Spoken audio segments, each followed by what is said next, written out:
Good morning, beautiful people. Welcome back. I'm back with another recipe. Today we're making some delicious, flavorful pepper sauce. So let's get started.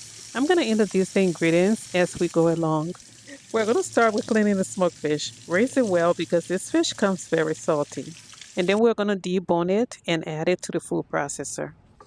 Next, we have some dried shrimp. This is the brand of shrimp that I like to use. We're going to rinse it and add it to the food processor as well. Sometimes I'm adding some dry bonnet, but I don't have that right now, so let's just do with this, okay? Now we're going to process the smoked fish and the shrimp together. It should look like so. We're going to set it aside while we prep the rest of the ingredients.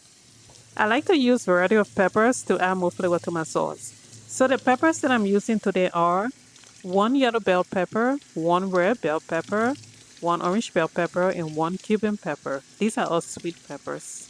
Now for the hot peppers, we're using burst eye chili, some habanero peppers, and some scotch bonnet peppers. The amount of hot peppers we add to this sauce is based on personal preference. So if you like a lot of heat, just add more hot peppers. We're going to remove the seeds from all the sweet peppers, rough chop them, and add them right into the food processor.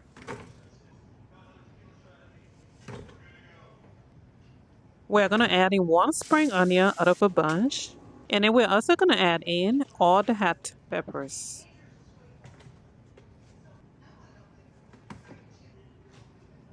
About an inch of fresh ginger, one small red onion roughly chopped, and one small yellow onion roughly chopped. I added in some garlic. I love garlic.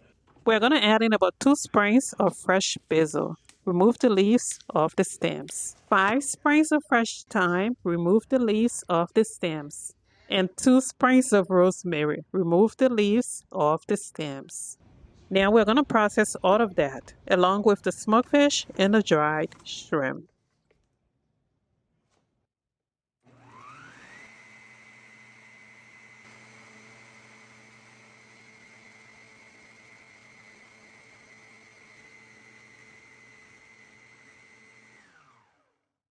Once it is all processed, this is how I like mine to look. You could go smoother than that if you like. Now we're going to transfer all of that into our pan over medium to medium low heat. Now we're going to season it. And I'm using about 1/4 of a teaspoon of better than bouillon chicken based seasoning. And then I use 1 teaspoon of my seasoning mix. I'm going to list them in the description below.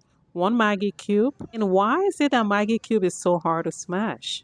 Now we're just going to mix all the seasonings in there and just let it do this thing.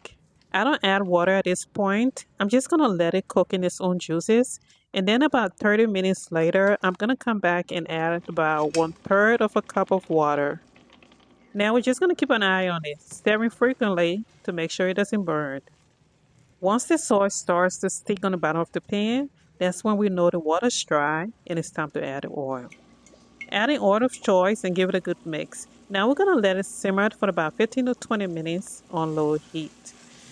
Stirring frequently. Do not let it burn.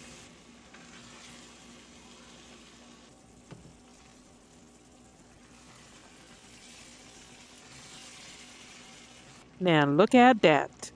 Absolutely delicious.